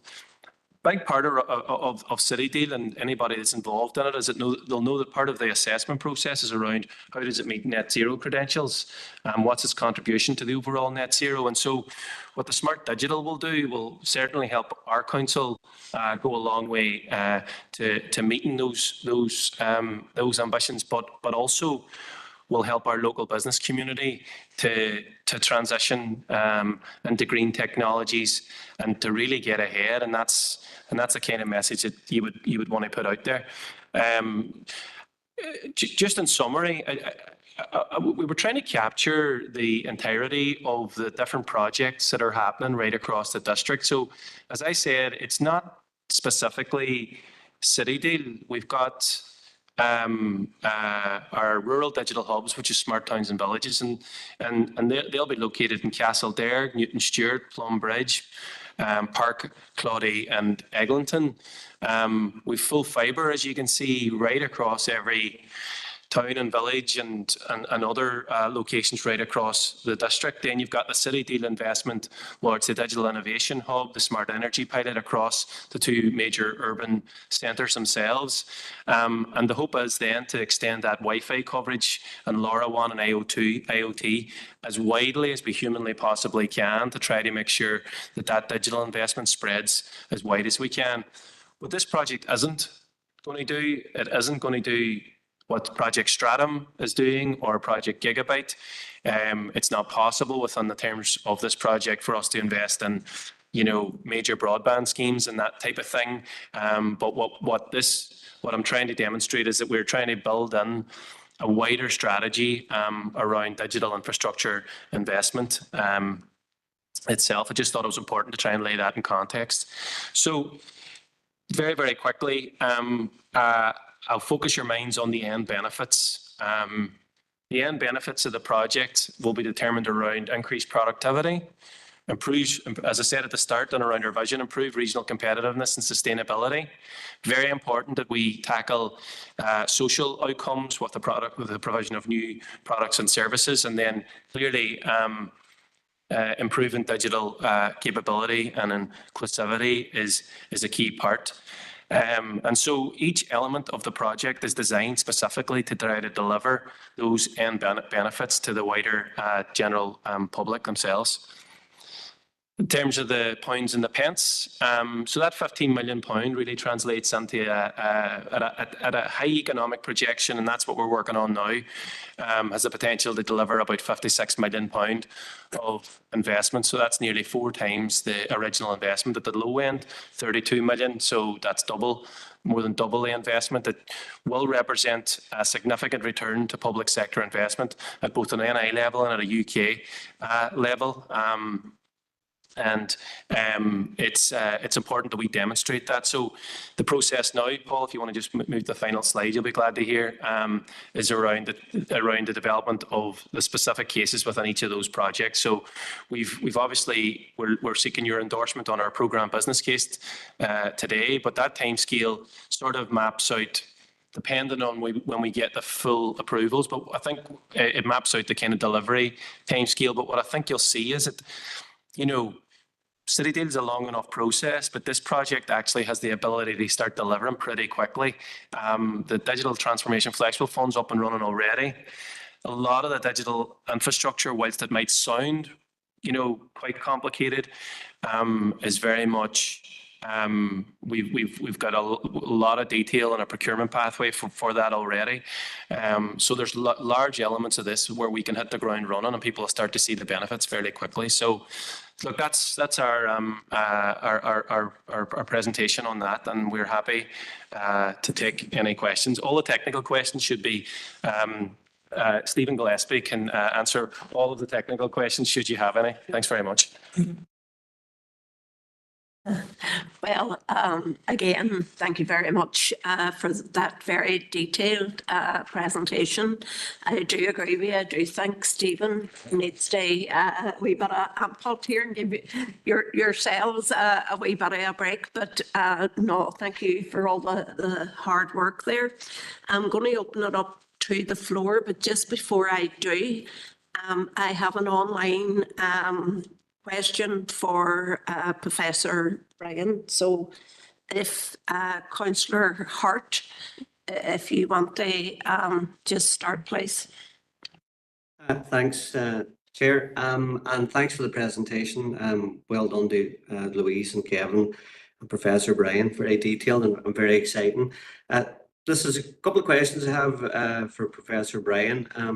Is it possible for a dedicated presentation on the School of Medicine, Thrive, Personalised Medicine?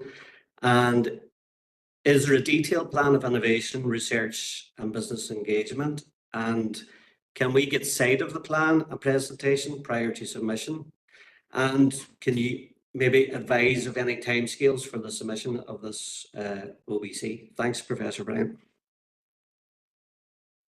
I think, as was mentioned at the outset by Eamon, you know, those for the School of Medicine and the Personalised Medicine, which have been combined now and are going to follow this meeting. In that respect, so as I understand, it'll be a similar meeting for those. I think just as opposed to detailed presentations in one afternoon is you know, maybe the focus of today. And as most in respect to then, I think the second part of your question around the proposal itself, certainly for the Carl and Sidra innovation centres, the CADRIC proposal, which encapsulates the two of those as that sort of capital project, that OBC is already with Invest Northern Ireland as the investment decision makers, and we're going through a process now of a little bit of refinement before they send it out for review and with their processes. But the more general point that was I think I missed the fourth question that was posed by one of your colleagues earlier, was the timelines for this. Unfortunately, these OBC projects are a labour of love in the sense that there's a long gestation period. We would expect sort of for Carl and Sidra for there to be now, we hope, a focus on the OBC being finalised. Then we would go to a process of you know,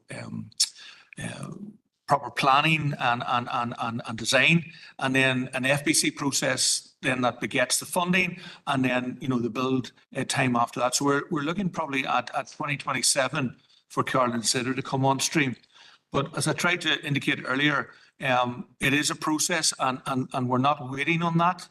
There's no point waiting to the facility opens to kind of operationalize it.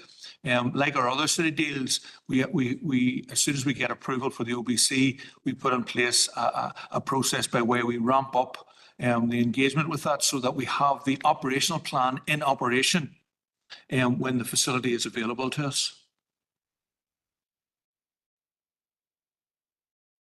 Okay with that, Councillor Hart? Yeah, thank you. Okay, thank you, and thank you again, Professor Bryan, for that. I think Eamon, you're okay now? Yeah. I'm just going to open it up now to the floor for any questions for the business presentation. Councillor Leonard and then Councillor Jackson. Thank you very much. I don't mind if Kevin or Stephen answers this. It might be a wee bit technical. Listen, I welcome all this, but can you give me a bit more an assurance that rural areas are going to be properly catered for? I know you mentioned about drones checking animals and livestock, etc., but you know, and it's all right for rural people, and if they come into the city here or come into Strabane, they'll get the benefits of all these things. But what more is there for rural people? And especially, we looked at the map there about where it's full fibre, and areas like Crana and Cleator are not covered. Is there scope in this project to improve digital provision in these areas? Thank you. So that's obviously a key challenge. I mean, within the scope of City Deal, we don't have the scope to provide broadband, you know, specific, you know, those types of activities that those types of projects that DFE and others are delivering. What we do have the scope to do is to try to widen out the delivery of our services. So, for example, when you look at the Smart Towns and Villages projects, we were very, very specific in our minds around trying to build capacity in those communities so that we could deliver in tandem with the City Deal investments. We could deliver those rural digital hubs right across those towns. And so the services that we'll be delivering as part of City Deal can be delivered within those rural, will be able to be delivered within those rural digital hubs. You know, so that's one thing. In terms of how we as a council then benefit, the end benefits from these projects, these various pilots, you know, what we're hoping to be able to do is to make specific efficiencies and savings within how we deliver our services as a direct result of the investment within the Digital Smart project. And that should in turn allow for better service delivery right across the district. And that's certainly the hope, depending on the pilots. We can't solve the issue around black spots in terms of broadband or digital connectivity within specific areas, but what we can do is ensure that we are continuing to lobby central government around that. Significant investment would be needed to do that, which wouldn't fall within the parameters of this funding. So, you know, Jen, you had to be, you know, straight up around that, Councillor Leonard. But I think the end benefits of this project should spread as far and wide as we possibly can make them for the entire district. And there should be an ability for citizens and businesses to access a hub or hubs or the services that we're delivering. Everybody should be able to get equal access to that, and that'll be the aspiration within the project. Okay, Kevin, thank you for that. Okay, I'm going to take the next two councillors together and then come back to the business team if need be. So, Councillor Jackson. Mayor, and thanks, Kevin and Louise, and to Stephen as well. I know I had the opportunity to meet with yourselves and go through this presentation prior, or it was a few weeks ago, but we didn't. I didn't have the benefit of Louise's expertise at that stage, and I think Louise's input today was invaluable, I suppose, in answering any of the queries that I might have still had in relation to explaining how the technology works and the opportunities that could arise from the technology. But it is exciting and it's timely, and you can see how it fits in, it complements the work that's been proposed by the university. So we can see, well, Kevin, I think you started off and opened the presentation by highlighting the fact that our economy isn't performing the way it should be in the city and district. And if we're going to support our economy, we need infrastructure in place. This is one way the council can step in. They support businesses, they support, and by providing some infrastructure, by listening and working alongside key businesses in that field, and it is really encouraging the council's engaging with the business sector and they develop this initiative and they develop this plan. There's a few questions that I have, and in relation to the challenge funds, that engagement with businesses, is that ongoing at the minute? Have we been speaking, are we speaking to the relevant businesses? Because I'm conscious that the time frame is very tight. No, there's so like if we expect some of this to be going live in 12 months' time, are we going to, are businesses ready?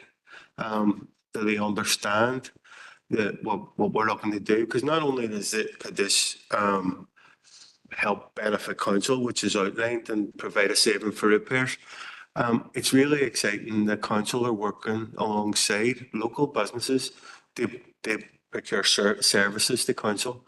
I think this is something that's been rehearsed for years within the council chamber around how we can support our local businesses better, and how can we ensure that local businesses are ready whenever council are procuring services. So it's really, really encouraging that engagement is ongoing at a very early stage with local businesses.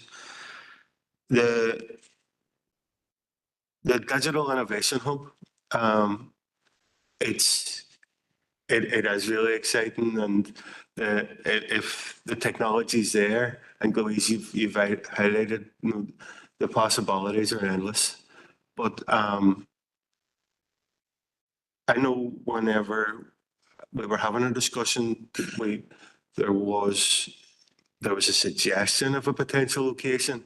At this stage, are we able to disclose that? At this stage, it wasn't mentioned in the presentation. I'm not sure if that was deliberate, but and if we can't, it's understandable. But I think it would be interesting for people to understand where we're talking about, and how this could link up with everything else that we were talking about in this meeting. But again, the fundamental piece of this is that council are listening to businesses, we're responding, and we're creating opportunities. That's if we're going to provide better council services, better value for money for repairs, we need to be working smarter. And by working smarter in this day and age is by engaging and embracing digital technologies. And we're not going to be able to do this without this piece of work. So it's really, really encouraging and timely that these projects are coming together at the same time. And I really look forward to seeing the progress reports coming through council committees around how over the next year or so, around how this develops and gets through the various stages of city. Mayor. Thank you, Mayor. Thanks first off to Louise. I also had the opportunity myself, and colleague Brian Tierney the opportunity to chat to Stephen and Kevin prior to this. And Kevin certainly didn't miss when he suggested that you probably would know more in relation to some of the technologies involved. That's no disrespect to Kevin, because he absolutely tried his best.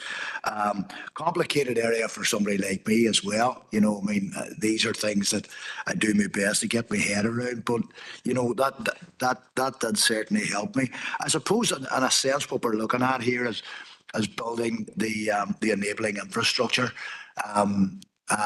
Setting down the foundations and building on foundation stones and the ambitions for future city deed projects. And, you know, there are very obvious synergies between what both you and Kevin have presented to us, and Professor Meenan as well. The cross-referencing and the work between the Ulster University's ambitions and then the ambitions for ourselves as a city and district, how we develop, you know, and it's really about how we, as I think as Kevin even outlined himself, it's how we get on the game, how we stay in the game, and how we actually then develop and provide opportunity for our own citizens. And this is exciting. It is exciting to see it, and getting my head around it, it became even more evident of opportunity, an opportunity that it would present. I think it's only as limited as our imagination might be. That's really, I think, what came out of it for me. You know, obviously, Kevin referenced, you know, the opportunities for parking and the waste collection elements that obviously that would work for us as a city and district.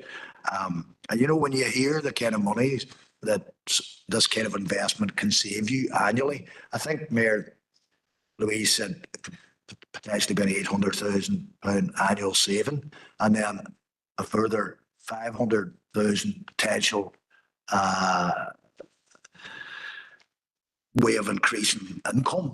You know, those are the kind of finances that make a big difference for the services that then we as elected representatives want to provide for your constituents, mine and everybody else's. So it's very encouraging. But then, as I said, in relation to imagination, and then the entrepreneurial element of what we're talking about here as well, is that, you know, through the innovation hub, again, it all works, it all fits together in my mind. And I think other public services could certainly benefit from the kind of things that we're talking about too. I mean, it was quite funny actually when myself and Brian were chatting to Kevin. One of the things that I'm particularly pertinent because of the week was on it last week. One of the things we were saying is, you know, like somebody mentioned, you know, you would know when people's household waste bins are full up, and lorries could go and collect them, you know, and know that they're full up, therefore reducing the number of journeys. But one of the ones that we were thinking about as well was, you know, when grit bins are empty, one of the big challenges for us as elected representatives is sometimes, and it really does come at you, as you know yourself, Mayor, people start hollering and shouting when the snow lands and then the grit bins are empty, and nobody actually knows they're empty until somebody comes and tells you, or you drive around them all the time, or walk around them or whatever, you know. So just those are just wee simple applications that can make a big difference to people's lives. I'll leave it at that one, Patricia, but I really, really am very excited by this. Thank you, Mayor. Thank you, Councillor. And forgive me, but I didn't get a question on that, so you know, that's okay. But I'll just refer back to Christopher's questions now, the one engagement and then the location of the hub. Okay. No worries. No, in terms of the engagement, Councillor Jackson, you were asking about, you know, are we engaging with businesses already, and are businesses ready? This process actually goes back as far as 2013, actually, to be honest. And our very first sort of foray, well, maybe not our first, but one of our major mainstream programs was called Growing the Digital Economy. And we also ran a project which supported the wider sector in the year of culture. So we started that process back then, but actually in 2019, we ran a pilot of the challenge funds called the Domestic Cities Challenge. And we posed a number of, we had no money, real great scale of money to be able to deliver, but what we had was an idea to try to bring businesses around to say, look, if council or others were to pose a challenge around waste management or around these types of things, would you be able to step up to the plate? And we did a lot of research, got companies to come in and pitch, and we had a small prize for the pitch winner. So yes is the answer. We have started in that. We've delivered then subsequent the Digital Surge program, which was about digital transformation. And then most recently, the Go Succeed's now up and running. So Go Succeed's not just about startup, but about growth and high growth. And all of these are aligned. The beauty of these projects sort of sitting within the broader business team is that it's very joined up. And then it's joined up with our partners who are delivering on our behalf, or that's Enterprise Northwest, Strabane Enterprise Agency, or others. So there's lots of work to be done with lots of businesses, I will say that. There's lots of businesses that don't know what they don't know. So it's our job, hopefully, and others to try to bring them up to speed on that. So I think that we're already on that pathway. This is just another sort of mechanism to deliver our ambitions. I'm going to pass over to John just in terms of the second part of the question, if that's all right, Chair, Mayor. Thanks, Kevin. Thanks, Mayor. Yeah, so in terms of the Innovation Hub, that will be another building. So just like we're talking about Cadrick being a building, the School of Medicine being a building, it's really, really important. I think Kevin and Stephen and Louise and the team and ourselves, broadly speaking, thought it would be very, very important that there was a physical manifestation of this project as well. It's really important. So in terms of its location, it's really important that its location is in the education space, in the education campus. So in the space of Ulster University Northwest Regional College. And again, that it's built within the spatial plan that we're talking about. So it's not just a project which enhances the digital and smart connectivity piece, but also physically enhances the regeneration piece as well. So there are a number of options being looked at in that physical geography at the moment. Those options have to stay open at this stage because it's the programme business case. So there are options in and around a refurb of an existing building or potentially new building. Once the programme business case is finalised through financial deal, then that work will conclude beyond then on which is the preferred option. But again, it's the whole intended purpose is to make sure that it's co-designed with the expansion of that physical space and feeds into both agenda.